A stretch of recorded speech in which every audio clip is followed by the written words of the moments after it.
И ходит какой-то Мамай, знаете, там набирает нас. В последнее время от него вообще все практически отвернулись. Его уже никто не считает уже за оппозиционера. Все говорят, что это фейковая партия.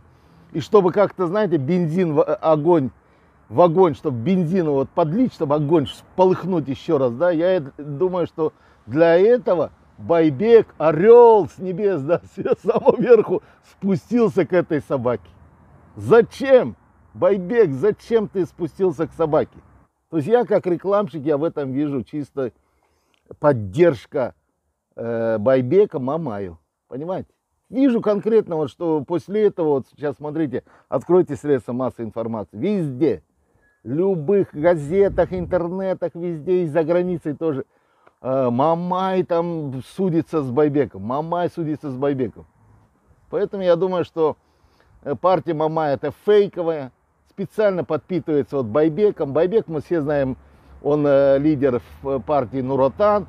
И вот Нур-Отан, значит, подпитывает этого Байбека, чтобы вырастить своего, значит, оппозиционера, который в последнее время стал тухнуть.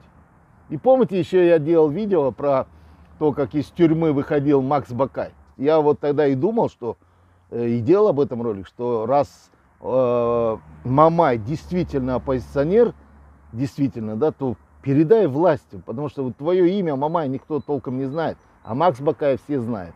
Если Макс Бакай возглавил бы партию этого Мамая, Макс Бакай возглавил бы его партию, то я думаю, партия бы зашумела и пошло бы, действительно была бы оппозиция.